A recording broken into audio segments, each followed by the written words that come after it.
السلام علیکم، آپ دیکھ رہے ہیں بول نیوز، میں ہوں مونس رضا۔ ہیڈ لائنز کے بعد اہم خبر شامل کریں گے۔ جنگ بندی کا فیصلہ صرف تہران کی شرط پر ہوگا، ایران نے امریکی تجاویز مسترد کر دی ہیں۔ جنگ کے خاتمے کے لیے اپنی شرائط پیش کرتے ہوئے ملک کا دفاع جاری رکھنے کا اعلان کر دیا۔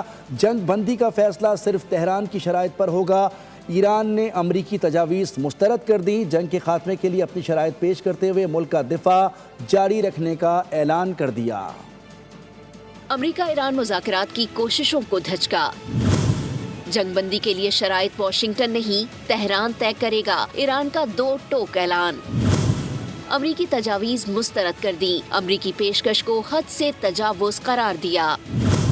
ایرانی حکام کا کہنا ہے کہ ٹرمپ کو جنگ کے خاتمے کا وقت طے کرنے کا اختیار نہیں دیا جا سکتا۔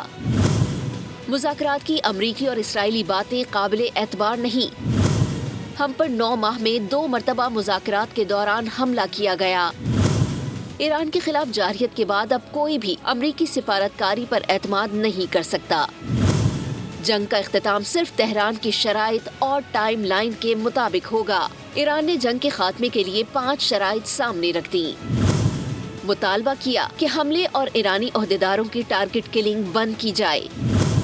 جنگ کے دوبارہ آغاز کو روکنے کے ٹھوس اور ضمانت شدہ اقدامات کیے جائیں۔ ایران میں جنگ کے نقصانات کا تعین اور ہٹ جانے کی ادائیگی کی ضمانت دی جائے۔ ایران کے خلاف جارحیت اور خطے میں دیگر مزاحمتی گروپوں کے خلاف جنگ روکی جائے۔ آبنائے ہرمز پر ایران کی خود مختاری کو تسلیم کیا جائے۔ ایران نے ابتدائی رد عمل امریکہ تک پہنچانے کے لیے پاکستان کو بھیج دیا۔ ایرانی عہدیدار نے واضح کیا کہ ایران شرائط پوری ہونے تک دفاعی کارروائیاں جاری رکھے گا۔ ایران اپنا جوہری پروگرام مکمل طور پر ختم کرے، افزودہ یورینیم کا ذخیرہ IAEA کے حوالے کرے، میزائل پروگرام محدود کرے، آبنائے ہرمز کو ہر قسم کی رکاوٹ سے آزاد رکھا جائے گا۔ امریکہ کی جانب سے ایران کو دی گئی 5 نکاتی تجویز منظر عام پر آ گئیں۔ تجاویز میں مزید کیا کہا گیا ہے، دیکھتے ہیں اس رپورٹ میں۔ ایران امریکہ جنگ مذاکراتی مراحل میں داخل، امریکہ کی 15 اور ایران کی 5 شرائط سامنے آ گئیں۔ امریکی خبر ایجنسی نے امریکہ کی 15 شرائط کی تفصیلات بتا دی۔ خبر میں 2 پاکستانی اور 1 مصری عہدیدار کا حوالہ دیا۔ امریکہ نے ایران کو واضح کیا کہ ایران اپنا جوہری پروگرام مکمل ختم کرے، جوہری میزائل پروگرام کا خاتمہ کرے، افزودہ یورینیم کا ذخیرہ IAEA کے حوالے کرے، خطے میں اپنی پراکسیز کو فنڈنگ بند کرے، اپنا میزائل پروگرام رینج اور مقدار دونوں کو محدود کرے۔ تجاویز میں ایران پر پابندیوں میں نرمی بھی شامل ہے۔ آبنائے ہرمز کو کھولنا بھی امریکی تجاویز میں شامل۔ ایران اور امریکہ کے درمیان سویلین جوہری تعاون بھی تجاویز میں شامل۔ امریکہ نے پیشکش کی کہ اپنے سویلین نیوکلیئر پروگرام کو آگے بڑھانے کے لیے امریکہ سے مدد لے۔ آج بھی جنگ کے معاملے پر تمام فیصلہ ساز ادارے عظیم رہبر کی رہنمائی میں ایک ساتھ ہیں اور یک آواز ہیں۔ ایرانی صدر مسعود پزشکیان کا کہنا ہے کہ شہید ایرانی سپریم لیڈر کی ہدایت کے مطابق اہم معاملات میں فیصلہ متفقہ ہوگا۔ بولے ایران کے تمام ادارے اتحاد اور ہم آہنگی کے ساتھ کام کر رہے ہیں۔ یہ اتحاد مؤثر انتظام، بحرانوں سے نکلنے اور قومی مفادات کے تحفظ کے لیے مضبوط بنیاد ہے۔ مصری وزیر خارجہ بدر عبدالعاطی نے ایران کی طرف سے امریکی تجاویز مسترد کیے جانے پر رد عمل دیا ہے۔ میڈیا سے گفتگو میں مصری وزیر خارجہ نے کہا کہ ہم اپنی کوشش جاری رکھیں گے، یہ معاملہ سفارتکاری اور مذاکرات کا ہے، ایران کے لیے امریکی منصوبے کی وضاحت نہیں کر سکتے۔ انہوں نے مزید کہا کہ مصر، پاکستان، ترکیے اور دیگر بین الاقوامی علاقائی شراکت داروں کے درمیان کوششیں جاری ہیں، کشیدگی میں کمی کے لیے ایران سے متعلق کسی بھی ملاقات کی میزبانی کے لیے تیار ہیں۔ معروف امریکی صحافی کرسٹن ایمانپور نے امریکی صدر کو جھوٹا قرار دے دیا۔ کہا کہ ایران سے مذاکرات سے متعلق ٹرمپ کے بیانات جھوٹے ہیں۔ White house of the record تسلیم کر چکا ہے کہ ایران کے ساتھ امن مذاکرات جاری ہیں۔ ایران کی جانب سے مذاکرات کی باتوں کو مسترد کیا جا رہا ہے۔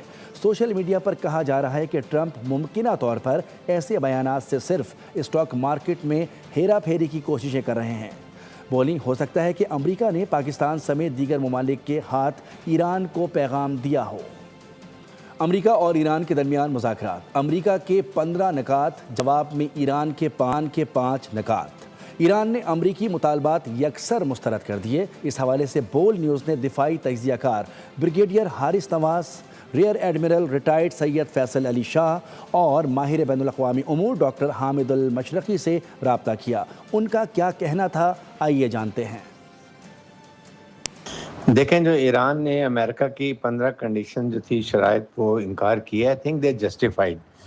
بات یہ کہ سب سے پہلے آپ کانفیڈنس بلڈنگ میئرز کرتے ہیں، جس میں آپ جنگ بندی کو ذرا روک لیتے ہیں ٹیمپرری، تاکہ دونوں طرف سے اطراف میں ایک دوسرے کو اعتماد کا اظہار کیا جائے۔ اور اس کے بعد ایران کی بالکل بات ٹھیک ہے، دیر ان بیٹر پوزیشن۔ تو ان کی یہ شرائط کہ جی بالکل کہ جی ہمارے پاس جنگ بندی کی جائے، نمبر 1، اس کے بعد ہمیں گارنٹی دی جائے کہ آئندہ کوئی بھی ایران پہ جو ہے وہ امریکہ یا اسرائیل حملہ نہیں کرے گا۔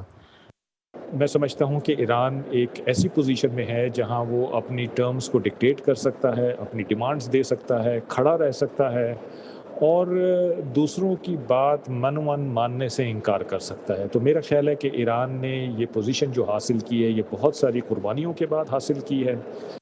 جی بالکل، ایران کی جانب سے جس انداز میں یہ 15 تجاویز مسترد کی گئی ہیں، ایران کی جانب سے یہ جو کہہ دیا گیا ہے کہ وہ چاہتے ہیں کہ صرف جے ڈی وینس سے ہی ڈائریکٹ مذاکرات ہوں، تو جو وائس پریزیڈنٹ ہیں، تو یہ بات اس سے وہ یہ ثابت کرنا چاہ رہے ہیں کہ مذاکرات جو ہیں وہ سنجیدہ لیول پر ہونا بہت ضروری ہے، بامقصد اور بامانی۔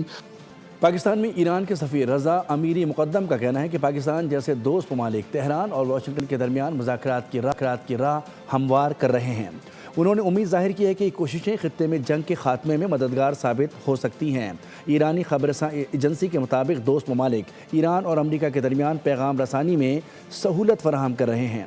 پاکستان سمیت کئی ممالک کشیدگی کم کرنے کے لیے سرگرم ہیں۔ عراق میں ایرانی حمایت یافتہ گروپ نے امریکی اڈے پر بلیک ہاک ہیلی کاپٹر کو FPV ڈرون نے نشانہ بنایا ہے۔ عراق میں ایرانی حمایت یافتہ گروپ نے امریکی اڈے پر بلیک ہاک ہیلی کاپٹر کو FPV ڈرون سے نشانہ بنایا ہے۔ گروپ نے نشانہ بنانے کی ویڈیو بھی جاری کر دی ہے۔ حملہ بغداد کے قریب واقع سابق امریکی اڈے کیمپ وکٹری پر کیا گیا ہے۔ عراق میں ایرانی حمایت یافتہ گروپ نے امریکی اڈے پر بلیک ہاک ہیلی کاپٹر کو FP1 ڈرون سے نشانہ بنایا۔ گروپ نے نشانہ بنانے کی ویڈیو بھی جاری کر دی۔ حملہ بغداد کے قریب واقع سابق امریکی اڈے کیمپ وکٹری پر کیا گیا۔ جنوبی اسرائیل کی جارحیت جاری ہے، تہران، اصفہان، تبریز اور خرچ پر بمباری۔ اس کے ساتھ ساتھ ایرانی صوبے البرز میں میزائل حملے کے نتیجے میں کم از کم 18 افراد زخمی۔ وسطی اصفہان میں ایک گیس اسٹیشن پر میزائل داغے گئے۔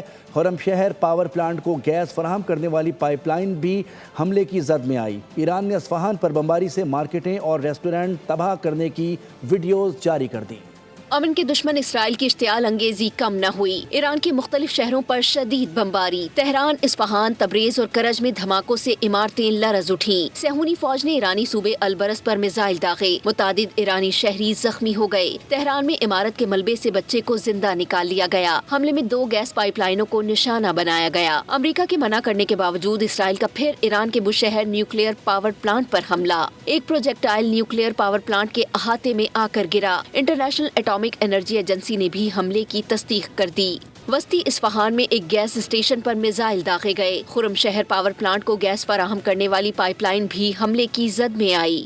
ایران نے امریکہ اور اسرائیل کے حملے سے شہریوں کے نقصان کی ویڈیو جاری کر دی۔ ایرانی میڈیا کا کہنا ہے کہ امریکہ اور اسرائیل دکانیں تباہ کر کے نیوکلیئر پروگرام ختم کرنے کے دعوے کر رہے ہیں۔ ایرانی پاسداران انقلاب کے حملوں کی نئی لہر۔ اسرائیل کے خلاف نئی لہر کا آغاز کر دیا۔ آپ کو بتائیں کہ تل ابیب میں متعدد عمارتیں تباہ، ایلات، دیمونا اور حیفا سمیت مختلف اہداف کو ملٹی وار ہیڈ میزائل اور ڈرون سے نشانہ بنایا گیا۔ اسرائیلی شہر بینی بارک میں 12 افراد زخمی ہو گئے۔ کویت، اردن، بحرین میں بھی امریکی فوجی اڈے نشانے پر رہے۔ ایران کے دشمنوں پر تابڑ توڑ جوابی وار جاری۔ ایرانی میزائل اور ڈرونز اسرائیلی شہروں پر قہر بن کر ٹوٹے۔ تل ابیب میں متعدد عمارتیں ملیا میٹ ہو گئیں۔ بنی براک میں 12 اسرائیلی زخمی، کئی گاڑیوں کو نقصان پہنچا۔ آئرن ڈوم ایرانی میزائل روکنے میں ناکام رہا۔ ایرانی پاسداران انقلاب کے مطابق حملوں میں خیبر شکن، عماد، سجیل میزائل اور تباکن ڈرونز کا استعمال کیا گیا۔ تل ابیب میں اسرائیلی فوج کے کمرشل، لاجسٹک اور سپورٹ مراکز ہدف بنے۔ صرف